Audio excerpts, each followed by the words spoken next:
Journalists and other Democrats are reacting with outrage to the convention speech of adorable cutie pie and former ambassador to the UN, Nikki Haley. Haley said in her speech that this was not a racist country, sending shockwaves through George Stephanopoulos and other organized crime figures. Among the hardest hit was CNN's Brian Stelter, who said Haley's words caused him to take to his bed for a good cry, clutching his American Girl doll, also named Brian Stelter. In a private conversation later released to the press, Stelter told his doll, quote, "I am very saddy-waddy over the meanie-weenie words of Nikki Wiki. I'm so upset, I can't even get out of bed to tweet about how hard I'm crying," unquote. Stelter says he's going to hold his breath until Haley either agrees to take the statement back or buys him a Barbie dream house of his very own. At the New York Times, a former newspaper, the outrage spread all the way from the 20-year-old staffers to the editors who tremble at their every word. In a statement written in calligraphy on the finest vellum, editor-in-chief Blithering Prevarication III told the other diners at Le Bernardin, quote, "It is unforgivable for Nikki Haley to say something we higher orders don't want people to believe. After all, this is still a country where an innocent black man with a warrant out on him for abusing women can be gunned down by the police for doing nothing but fighting with them when they try to arrest him and then reaching into his car for a possible weapon to kill them with. If that isn't racism, then racism would just mean racism, which is patently absurd," unquote.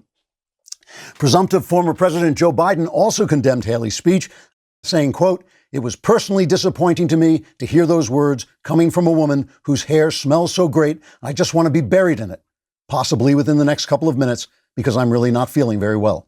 Trigger warning, I'm Andrew Klavan, and this is The Andrew Klavan Show. I feel hunky-dunky, life is tickety-boo. Birds are winging, also singing hunky-dunky-doo. Ship-shape, tipsy-topsy, the world is zippity-zing. It's a wonderful day, hurrah, hooray! It makes me want to sing. Oh, hurrah, hooray! Oh, hooray, hurrah! All right, if I don't choke to death first, we'll continue bringing you tomorrow's news today, as we've been doing for years now. We've almost caught up to the news that I've reported. And please, yesterday we did an all-access live thing about the convention, and we moved our numbers on the YouTube channel, the Andrew Klavan YouTube channel. We moved our subscription numbers over 100,000, which means now 100,000 of you have to double that. So get to work. And if you leave a comment, that's very helpful to us, because it raises the level of the conversation, especially if it's not very intelligent. Clemens Folgate has a comment today. As he says, if you don't subscribe to Mr. Klavan's YouTube channel, he will turn up with the rest of the Daily Wire gang at a restaurant you might be at and stand around you with his fists in the air, repeatedly shouting, "Be wise, subscribe." Actually, we're not that organized. We are that violent and ugly, but we're not that organized. So far, I was watching the convention, the Republican convention yesterday, doing it on All Access and getting your comments, which was lots of fun.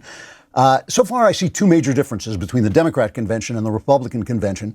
I am a partisan, but I'm not going to pretend that the Republicans attack Joe Biden any less than the Democrats attack Trump, or that one side is divisive while the other is full of bright goodwill for all humankind. This is politics. Everyone hates the other guy. That's virtually their job description. But the first main difference is that Republicans see problems arising from policy. Our policies create jobs, theirs don't. Ours nurture freedom, theirs don't, etc. The Democrats, on the other hand, believe that the problem is America itself. The flag we fly, the lives we live, the history that made us, they're all toxic. There's racism in our DNA. There's so much sexism, our evil Constitution. Remember, Obama pointed out that they didn't even give women the vote in 1787, when in fact no woman on earth ever voted anywhere until the 19th century, late in the 19th century. And of course, capitalism, what an evil yuck. That gives more money to people who work harder and create more stuff, which is just not fair. So for Republicans, the problem is policy, and for Democrats, the problem is America itself. That's the first difference. The second difference is you can change policy. You can fix problems. But amorphous nothings like systemic racism and the way of a man with a maid and the fact that if you don't work, you starve, these things are built into the human condition. They'll never go away. And that, I think, is the point. If you can't fix it, the grievance is never over. You can never be redeemed. The government always has more to do. Can anyone imagine an America in which the left stands up and says, yep, that's it. Systemic racism is taken care of. Let's move on. It will never happen. It's not supposed to happen. All these accusations of vague injustice are there to create so much guilt in you that you finally confess you're not worthy to run your own life. You don't deserve your freedom. And you become willing to give all the power of decision to the people who made you feel guilty in the first place. Mailbag will come up at the end. It's the Chinese mailbag because it'll be a pandemic of wisdom. So you don't want to miss that. You don't want to miss getting a ring for your house. There's thousands of reasons why protecting your home matters to you, obviously, but it matters even more right now when you might be locked in, when you might be having lots and lots of deliveries. You want to look out and see that the deliveries are safe. You want to see who is out there. Ring has security products for every corner of your home, inside and out, and you can see it all in one simple app. With Ring, you can keep an eye on your home no matter where you are, right from your phone. And even if you're home, you can keep an eye on different parts of your home and different parts of the outdoors, which is very reassuring at 2 o'clock in the morning when you're asleep, but I'm lying awake. You can see and talk to whoever is at your door and keep an eye on every corner. And you can get a special offer on the Ring Welcome Kit at ring.com/Klavan. It comes with Ring's Video Doorbell 3 and Chime Pro, the perfect way to start your Ring experience. Go to ring.com/Klavan. That's ring.com/Klavan. And if anyone comes anywhere near your house, just stop him right away and say, how do you spell? The lights go on and all this stuff. And, you say, how do you spell Klavan? And if he knows, call the police. So I'm watching this thing. A guy I really liked was this Kentucky. He didn't get a lot of press, obviously. I mean, Melania got most of the press from yesterday's convention. But the Kentucky Attorney General, first black Attorney General in Kentucky, Daniel Cameron, I really liked him. It was cut 3, just to give you a look. I also think about Joe Biden, who says, if you aren't voting for me, you ain't black, who argued that Republicans would put us back in chains, who says there is no diversity of thought in the black community. Mr. Vice President, look at me. I am black. We are not all the same, sir. I am not in chains. My mind is my own. So I want to talk about something that we never talk about, and even on the right we don't talk about it because we don't think we should. But it's important, I think. The reason there's all this hysteria, this black, bias hysteria going on, is because blacks are now finally beginning to assimilate. And that is driving the Democrats and the left insane, because if they assimilate, they'll lose them. They'll just become Americans and they'll vote like this man, whichever way they want to vote. And assimilation is hard. It's one of the big American subjects. It's really hard. That's why you have movies like The Godfather, just as you try to get out, they pull you back in. Movies like Get Out, where a black guy basically assimilates by going out with a white girl and finds that, oh my gosh, they're stealing black people's souls. These are the fears that people have. This idea of systemic racism, I don't know what it means. I'm not sure it's supposed to mean anything. I think it's just a license for eternal grievance, But if it means anything, it means that America is formed on ideas that come from certain places, from Athens, from Jerusalem, from Rome, and mostly from Europe, specifically by way of England. Most of our ideas come to us from England. The people who formed our country were basically Englishmen, displaced Englishmen. And that means that's hard for everybody. That means all of us who come here who don't happen to be Englishmen are accepting something that's foreign to our native culture. So if you're a Jew, for instance, this is just true. I mean, I grew up as a Jew. You're accepting what is essentially a Christian structure. And Christians have persecuted Jews for a long time. If you're Irishman, you're essentially adopting British rules of behavior. And the British have been oppressing the Irish for a long time. If you're a Sicilian like Knowles, you're giving up the right to settle your differences by the efficient means of just killing your enemy, and you're going to law courts, which are completely ridiculous, But for black people, it's not wrong to acknowledge that it's especially difficult because it's in this country, in this place, where the wrongs against them were committed. And if you do that, you are, this is not patronizing or condescending, you are taking an extra step of grace, an extra step of forgiveness, and an extra step of courage, because people are going to call you names. They're going to call you Uncle Tom. They're going to call you the house slave, whatever, worse things than I'm willing to say. Now, I'm an assimilated Jew. And when I accepted Christ, I was frozen for 5 months. This is what my book, The Great Good Thing, is about. I was frozen because I thought, am I just giving up my nature? Am I surrendering to the prevailing culture? Am I just, caving in to the people around me and accepting and basically selling out my people? And I had to really think about, do I believe in this religion? And am I doing this with integrity? It requires a lot. I'm telling you, it requires a lot of courage and a lot of extra courage, I think, for a black person in this country right now.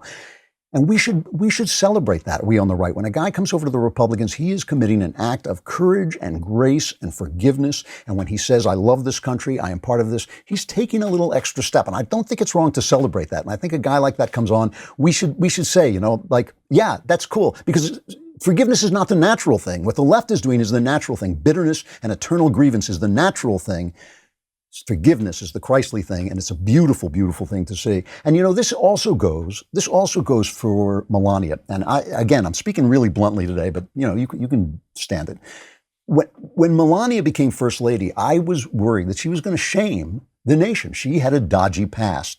I mean, she came up from nowhere. There are all those nude pictures she did. There's rumors that she was maybe on the arm, that maybe she was actually selling herself. I don't know anything about this, but I thought it's a really dodgy past. And she married Donald Trump, which again, is not always the smartest thing for a woman to do, as history has shown. She has been a great First Lady. She has graced this country. She has made me personally proud to see the way she is with children, to see the way she can talk all those different languages to so many different people.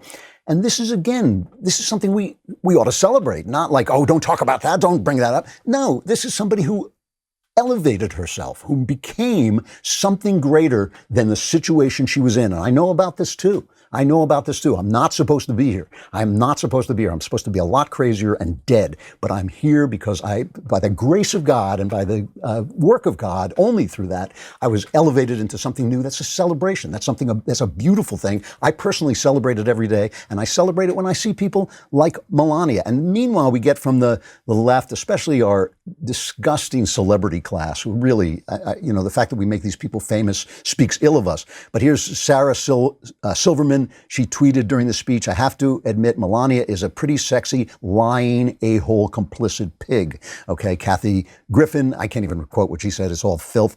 John Cusack,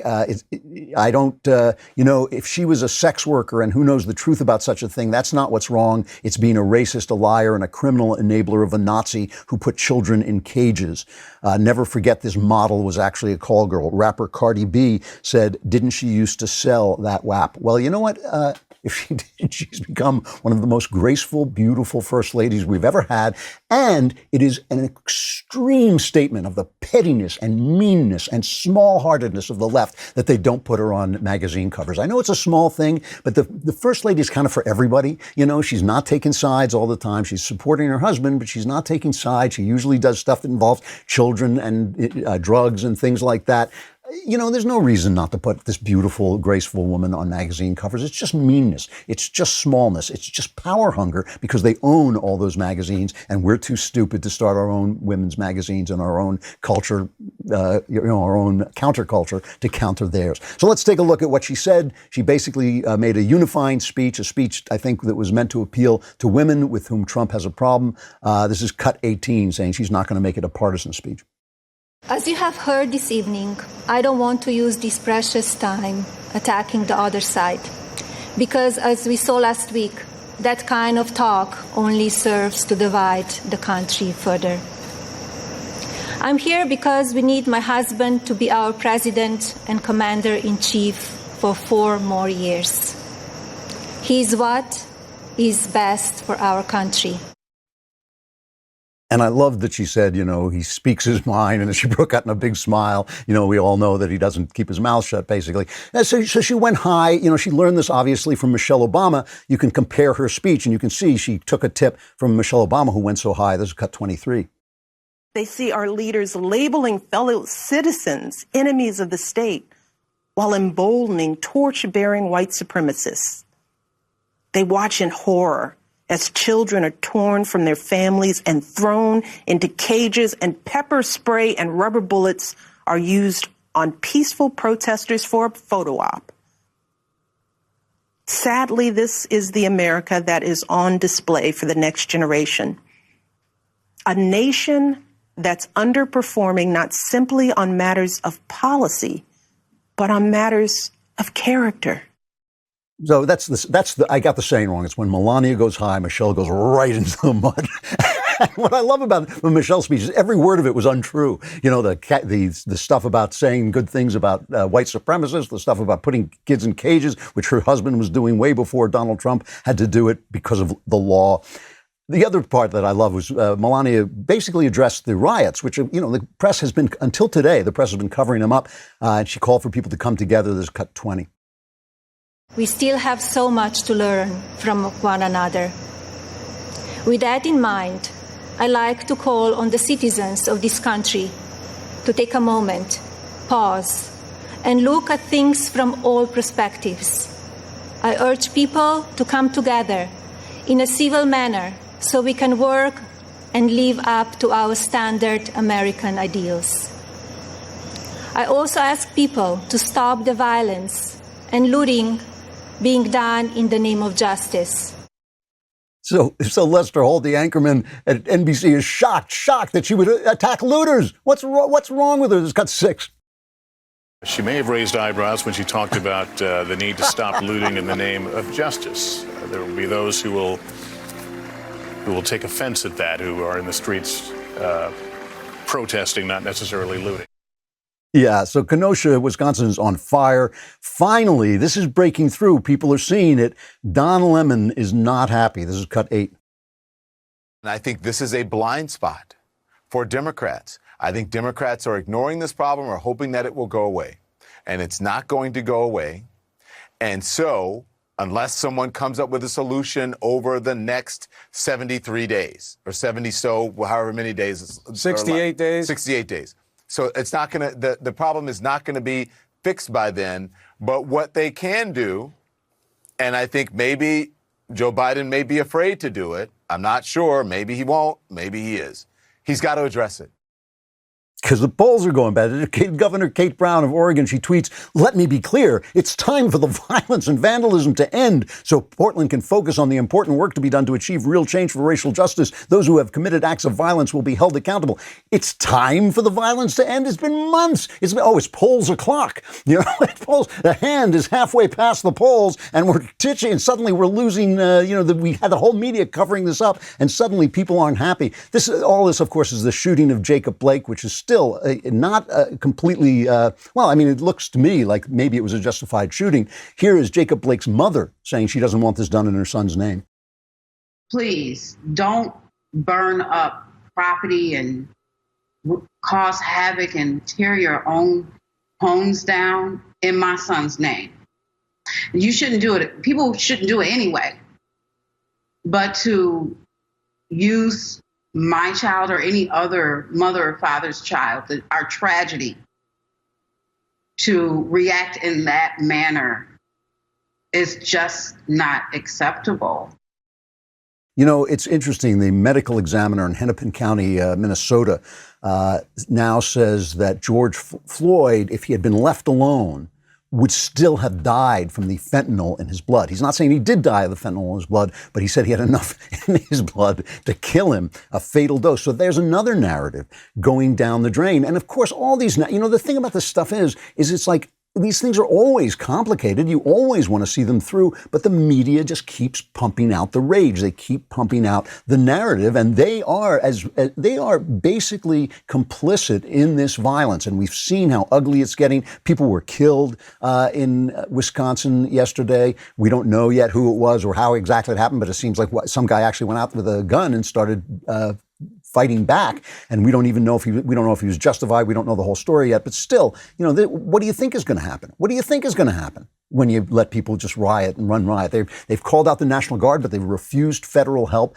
and now it's affecting the polls, and it's counter-programming to this so far excellently run convention, and now suddenly they're unhappy. Oh, what do you mean you don't like it when we burn down your house? Don't you know how racist you are? It ain't working. All right, let us talk for a moment about Ready Wise food. Here where we are crazy conservatives, we're always paranoid that the world is about to end and that there'll be some kind of crazy disaster where you'll need food and you might not be able to get out of your house. We were right all along, and that's why you want to get ReadyWise emergency meals. They have freeze-dried fruits and vegetables for convenient on-the-go nutrition, new adventure meals for hiking, camping, and other outdoor activities. ReadyWise meals are easy to prepare, just add water, and they have a very long shelf life, so if you do need emergency supplies, you got them. When government resources are strained, it could be a while before you can get fresh food. But with ReadyWise, you've got it right there. And due to increased demand, supplies are limited, and some items may currently be out of stock. This week, my listeners can get free shipping at ReadyWise.com when entering Klavan at checkout or by calling 855-474-4084. ReadyWise has a 90-day, no-questions-asked return policy, so there's no risk taking the initiative to get yourself and your family prepared today. That's ReadyWise, ReadyWise.com, promo code Klavan to get free shipping. But wait, you say, wait. How? Oh, how? Please tell me how. Do you spell Klavan? It's Klavan. No E's in Klavan. I just make it look like this. It's really, I know, it's hard to believe. So a lot of going up against the press, and this was really important. Nick Sandmann, remember the guy who was, basically confronted by that guy banging the drum in his face, and the media immediately condemned him because he was wearing a MAGA hat. They didn't know anything about it. It turned out he was the one who was being graceful and forgiving. He has now sued and gotten money from CNN and the Washington Post. So he was there, and they gave him this his speech, a special intro. This is cut 25. Mr. Sandmann, bring me a dream. Make him the cutest that I've ever seen. All right, they didn't really do that. I did that, but I thought they should have done that. I thought they should have done that. I also should have thought they should have had a Native American drumming in his face to bring him out his best. Here's Nick Sandmann. He made a really good speech. It's cut 10. What I thought was a strange encounter quickly developed into a major news story, complete with video footage. My life changed forever in that one moment. The full war machine of the mainstream media revved up into attack mode. They did so without researching the full video of the incident, without ever investigating Mr. Phillips' motives, or without ever asking me for my side of the story. And do you know why? Because the truth was not important. You know, this is really interesting because people don't know this stuff. You know, we think they know it because we know it, because we talk to each other, we listen to it. But a lot of them, they demonize Fox News, they demonize me, they demonize anybody who's on the right, so that people who are on the left, even moderately on the left, think, oh, that stuff, that picture of burning cities, that's just right-wing media. That's just the right-wing media. When the New York Times finally admitted that Portland was on fire and Seattle was on fire, people were writing in saying, well, all this time you didn't tell us. Why suddenly are you telling us now? People don't know, so it's important. I just have to quote Joe Lockhart, commentator for CNN, who tweeted, "I'm watching tonight because it's important." And he said of Nick Sandmann, "But I don't have to watch this snot-nosed, entitled kid from Kentucky." So really, that does really bring down Sandmann. I mean, not only does he have mucus in his nose, but he's from Kentucky. Liberals have absolutely pristine, clean noses and are from great places like New York. Oh, I've been shot. I'm sorry. Or California, but I can't tell you about that because my electricity just went off. What a clown. What a bunch of elite clowns. Talk about elite, entitled people. The mainstream media fits the bill. Let's listen to just one more clip from Sandmann, because again, it's important because people don't hear this stuff and they hear the Sandmann story. You know the way most people get the news. They look at a headline, they look at the first few lines. That's what they think the truth is. And the media knows it. The media knows it. The New York Times writes its paper so that for people who glance at the headlines in the first two paragraphs, and then they put the important stuff below the fold where most people never dare to tread. So let's take a look at cut 11. I learned what was happening to me had a name. It was called being canceled, as in annulled, as in revoked, as in made void. Canceled is what's happening to people around this country who refuse to be silenced by the far left. Many are being fired, humiliated, or even threatened. And often, the media is a willing participant. But I would not be canceled. I fought back hard to expose the media for what they did to me, and I won a personal victory. So he has one of two of these suits. We don't know. Obviously, these suits, they always have non-disclosure agreements, so we don't know what exactly the numbers are, but obviously they don't want this to go on. They don't want it to become public. They don't want it to go to court. Tiffany Trump, who we never hear from Tiffany Trump, she keeps a low profile, but she did the same thing and she joined in this. And I just think it's a major important story because remember, again, except on CNN where they keep breaking away because they don't want people to hear the truth unfiltered, except on CNN, this is the only time Republicans get to speak and be heard. And without the press basically reinterpreting what they said, So what you're saying is really racist because what you're saying is, remember, the left sets the terms by which we are called racist. This is why I fight back so hard against this. This is why I complain when conservatives won't step out and risk cancellation because of the left is going to say that what they said is racist. If it's racist, don't say it. You shouldn't be saying racist things. We shouldn't be unkind to one another. But if you're, joking or if you're making a point or if you're making a point in goodwill, we shouldn't be afraid to do that. We shouldn't allow them to make us afraid to do that. This is the point. So to hear the Republican side on the press, which is undeniable. I mean, once you say it, only the far left will disagree with you. I think it's important. So this is Tiffany Trump, cut 16. If you tune into the media, you get one biased opinion or another. And what you share, if it does not fit into the narrative that they seek to promote, then it is either ignored or deemed a lie, regardless of the truth. This manipulation of what information we receive impedes our freedoms. Rather than allowing Americans the right to form our own beliefs, this misinformation system keeps people mentally enslaved to the ideas they deem correct. So to her point, there was all this stuff going on. Like, for instance, Trump gave a pardon to a former criminal who's now formed a wonderful group helping ex-cons. He took in new immigrants who became citizens, and he was there to congratulate them. That was very beautiful. Melania spoke in the Rose Garden, and Mike Pompeo, who is one of my favorite people in the administration, he made a speech from Jerusalem. This drove the left crazy. Let's hear a little cut of this 15. This president has led bold initiatives in nearly every corner of the world. In China, he's pulled back the curtain on the predatory aggression of the Chinese Communist Party. In North Korea, the president lowered the temperature and against all odds got the North Korean leadership to the table. The president, too, moved the U.S. Embassy to this very city of God, Jerusalem, the rightful capital of the Jewish homeland. And just 2 weeks ago, the president brokered a historic peace deal between Israel and the United Arab Emirates. They hate this because it's all true. I mean, on foreign policy, which has been dominated by these poobahs who are full of poobah, Trump has gone another way and he has accomplished things that nobody has done. That isn't historic. It's not historic like the press uses historic because a slightly brown person from some other country is finally the Attorney General of Wisconsin or something like that. It's not historic like that. It's historic like it made history. It could change history. It's real. So the networks unleash. And the thing is, they say, oh, he's breaking the law by having anything going on in the White House because you're not supposed to have campaigns going on in the White House. The president can do things from the White House, but other people can't. You're breaking the law by having Mike Pompeo. This is not breaking the law, but Mike Pompeo, the Secretary of State, he's not supposed to make political statements and all this stuff. So let's listen to the networks go nuts. This is 24. This is breaking the boundaries of not just a Zoom-like convention. Nobody's ever used the platform of the White House. It violates a lot of laws. There are strict laws in this country that govern the political activity of federal civilian executive branch employees. Never before have we seen a president use the majesty of the White House, a federal building, in order to conduct political activity. Using federal assets, which are paid for by us taxpayers in a political way, is undermining of the institutions and democracy itself.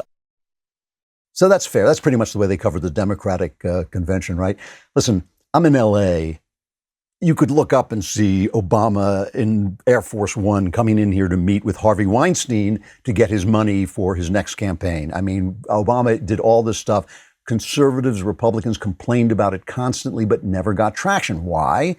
for the simple reason that they own the press. They own the press, and it's very hard to get the word out. I mean, it really is. Do you remember the Mr. Smith Goes to Washington, the old Jimmy Stewart movie where he plays the honest senator who accidentally becomes a senator fighting the corruption in Washington, and he can't get the word out through the press because the press is corrupt. The press is wholly owned by the opposition, and he finally has kids in little wagons with their hand-printed newspapers spreading the news, and the corrupt opposition sends trucks to drive them off the road. They can't get the word out, and that's the situation we have been in for years. The internet has helped, and they're doing everything they can to shut it down. So this is important stuff. It is important to talk when we can, when people can hear us, about the dishonesty of the press, because it's, I mean, I show it here all the time. I'm not whining about it, but I'm not accepting it either. This is the thing. A lot of people on the right say, well, don't whine about it. That's the way it is. No, it's not acceptable. And we should fight back by forming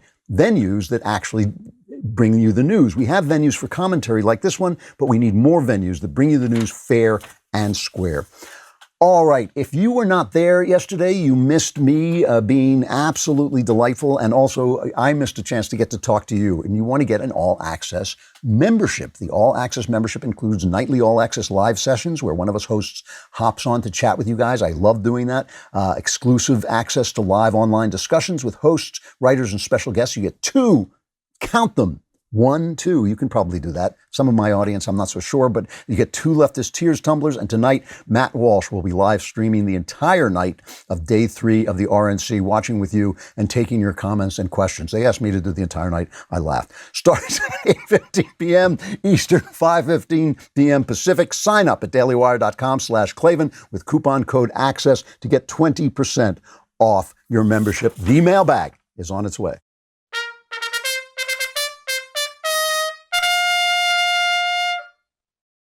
Mailbag. Woo! Yeah!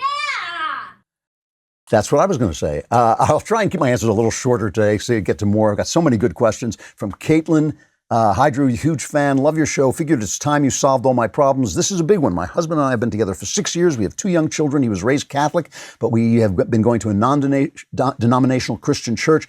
Out of nowhere, about twice a year, he tearfully tells me that he feels God is telling him that he must leave me in order to be a Catholic priest. He feels God is telling him that if he stays with me, he will go to hell. I've told him over and over that God would never want a marriage to end, and I remind him that he does not believe many key Catholic doctrines. We cry and talk it out, and he'll seem normal for a while, then it comes up again. I can't imagine spending the rest of my life with someone who believes he is condemning his soul to hell by being married to me. What should I do? This is not the word of God. You're absolutely right. This is a neurosis. This is some neurotic thing. Take him to a Catholic priest. Take him and sit down with a good, honest Catholic priest. There's still plenty of them around. He will tell you the same thing. God is not calling him to desert his family. He's not calling him to desert these children. This is some kind of neurotic guilt he's feeling. Maybe, I don't mean to analyze him from afar, but maybe he's feeling some kind of neurotic guilt for having left the Catholic Church. And so he's overcompensating with this pull. But take him, sit down with a Catholic priest, and maybe even go into counseling with a Catholic priest. If not, he should go into counseling with someone, because this is pure, I'm telling you, this is pure neurosis, has nothing to do with religion. But let a Catholic priest tell him. From Jackie, dear mostly peaceful podcaster, I've been married for 10 years. My husband and I survived polyamory, identity politics, and radical feminism. Most of that was my fault. During the past few years, we have started to embrace conservative values, and I just gave birth to our first child, a beautiful little girl. Congratulations. My question for you is, how can we give our daughter a solid Christian foundation when we ourselves have been so flawed? We've both slept around, betrayed each other, and indulged our baser instincts. And even though we're fixing that now and trying to find God, the idea of teaching her to live her life differently feels hypocritical, especially since the straight and narrow path is exactly what I rebelled against as a teenage girl. All my problems are about to be solved. Can't wait. Well, first of all, your reasoning is off. I mean, obviously, it is not hypocritical to teach her what you have learned by your mistakes. She doesn't have to know all the details, but she can know you've lived a life that taught you to be the person that you are. It is not hypocritical to teach people the good, even if you had to go through the bad to get there. That's silly. It's ridiculous. It's like saying, oh yeah, I blew a hole in my foot with a gun. How can I teach my kid not to blow a hole in his foot with a gun? You teach him by saying, don't blow a hole in your foot with a gun. The important thing too, I used to say this to my wife, and we lived this way. I said, it's not enough to do right. You have to be joyful in doing right. You have to love doing right. Don't tell it to them like, this is the way we live. This is the beautiful thing we have. This is the beautiful thing. It takes a little bit of self-discipline. It takes some self-control, but we've seen the other side. We know what it's like. It makes you miserable. It does. I don't know anybody who has had an open marriage who has been made happy by it, and they wonder why they're so miserable. They can't fix it. But no, you have found the way. You have seen the light. Take your kids into the light. They don't have to know everything about your past. Hey, you don't owe them that. You found the light. You made it there. Let them be born and brought up and raised in that light. Why on earth would you curse them with darkness when you can gift them with the light? Don't make it unhappy. Don't make it restrictive. Don't make them feel like they're in a straitjacket. Make them feel that this is the happy place to be, because you know what? It actually is. The truth will set you free. From Doug. Hello, Mr. Klavan. Hopefully you'll have time to address this quick question regarding Jesus and slavery. Love him or hate him, Bill Maher has been putting somewhat of a wrench into the leftist agenda. I always respect Maher. His most recent rant is about canceling Jesus, but to me it seems more mockery. I know he's an avid atheist. In any case, he ends up arguing that Jesus didn't seem very anti-slavery. He could turn water into wine, but said and did little to nothing with regards to the utilization of slavery. He does it in stereotypical Maher fashion, of course, which I find comical sometimes.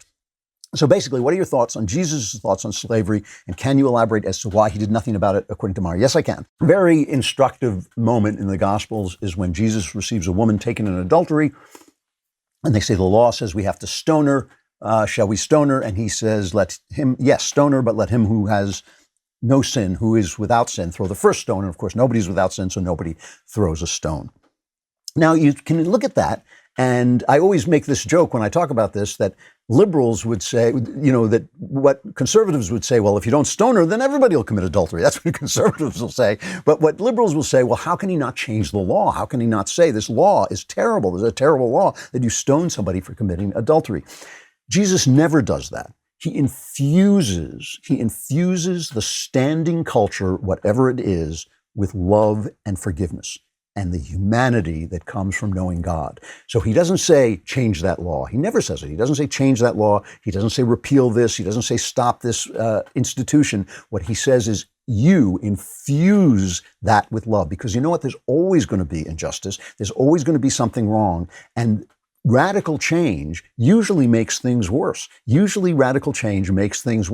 if you infuse institutions with love, the bad ones fall away. That's the truth. If you infuse institutions with love, the bad ones, you can't keep people slaves. Now, the slavery in their day was not chattel slavery. It was actually a function of, it was a class system. So there was people who were free, and then there were people who were slaves. In the same way, there were upper class people and people who were very low down on the social ladder. So it was more like that. It was actually a role. You had responsibilities to your slaves.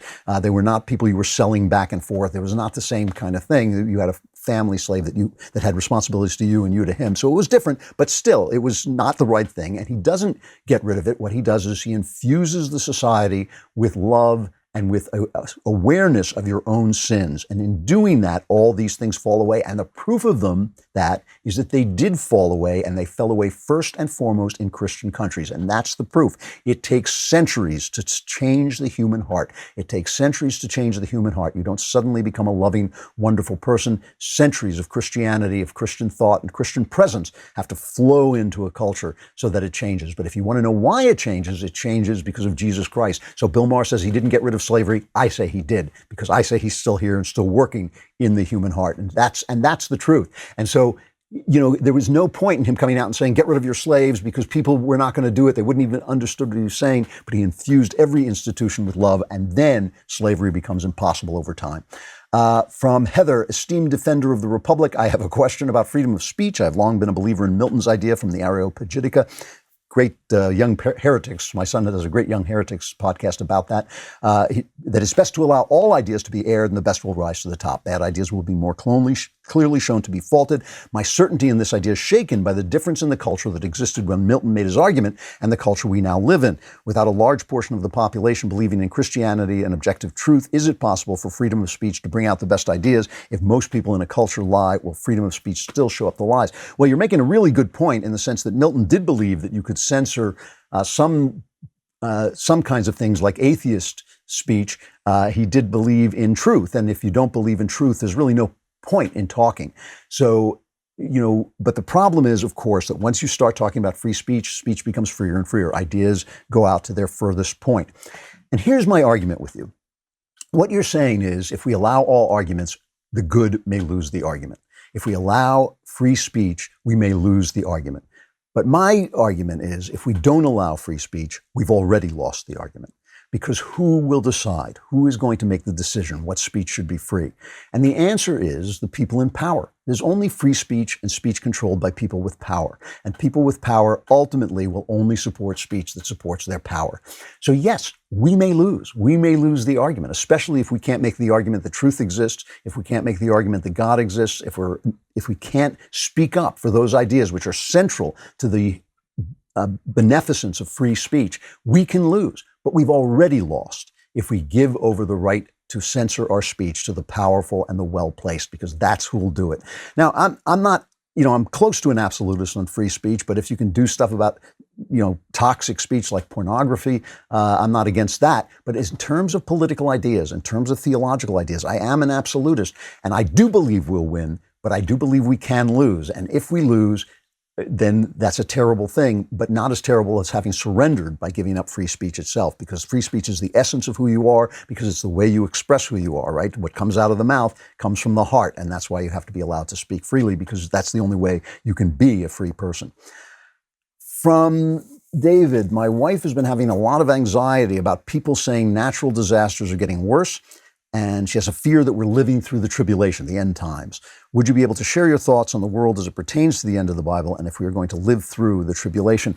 The Bible is really clear on this. Jesus is really clear. He says, no one knows the day or the hour. No one knows the day or the hour. Jesus says, even he doesn't know the day or the hour. Only the Father in heaven knows the day or the hour, which means I think you can deduce from that you should get about your business. You should get about doing the things that God wants you to do with your life and not worrying about this.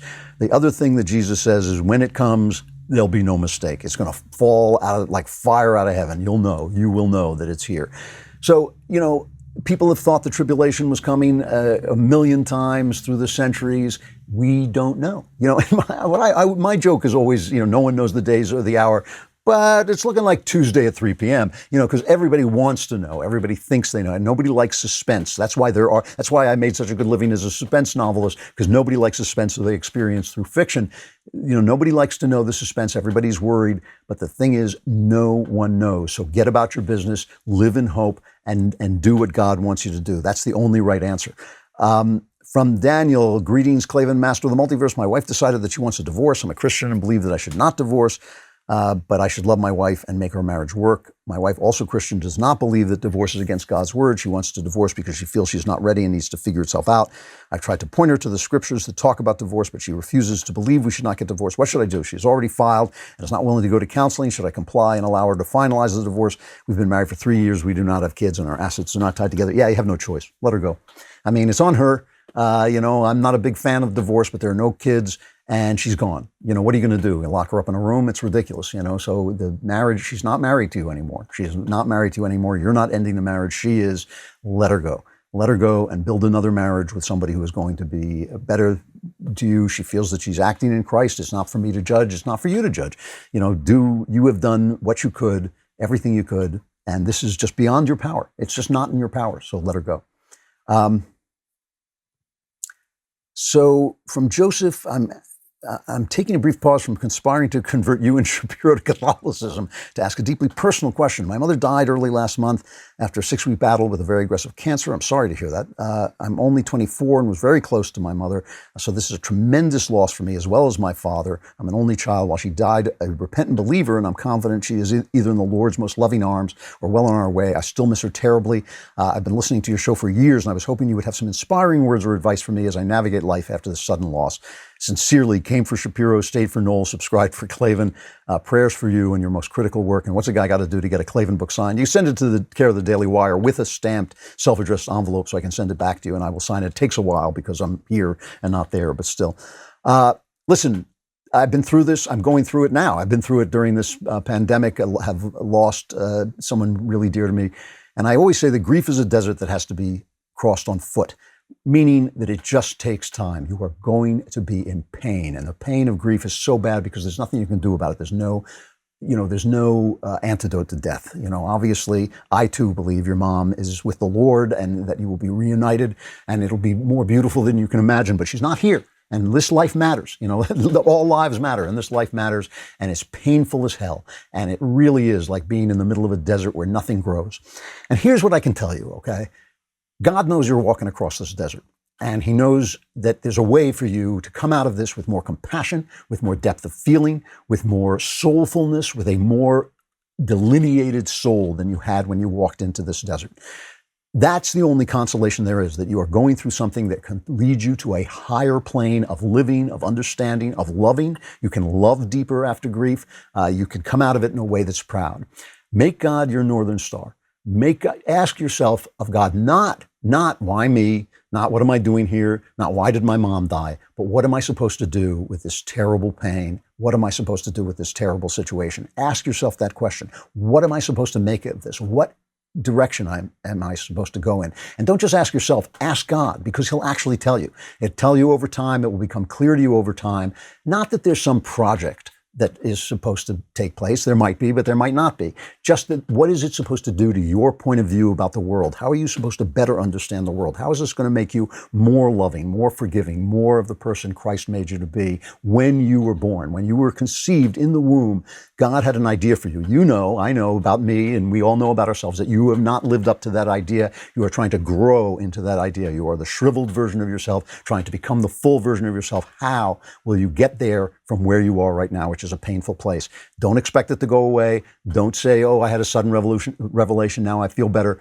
Just walk the walk. You will get there. You will get to the other side of this desert, but it takes time. And when you come out of that desert, you want to be in the good place rather than in a worse place of bitterness and smallness and all the things you don't want in your life. And that's all I can tell you. I can't tell you it's going to go away fast. I can't tell you, you're suddenly going to have a big happy face drawn on. I can tell you that it will end. You will cross this desert. And if you cross it with God as your Northern Star, you will come out into a place that is much better than you even can imagine right now. Truly, truly much better, much deeper, much richer, more humane than you can imagine right now. I got to stop there. I'm Andrew Klavan. This is The Andrew Klavan Show. I'll see you tomorrow.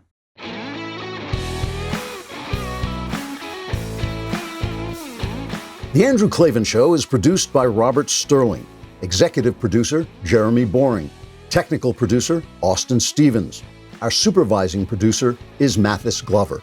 Assistant director is Pavel Wadowski. Edited by Adam Sayevitz. Audio mixed by Robin Fenderson. Hair and makeup, or head and makeup, by Nika Geneva. Animations are by Cynthia Angulo. Production assistants, McKenna Waters and Ryan Love. The Andrew Klavan Show is a Daily Wire production. Copyright Daily Wire 2020.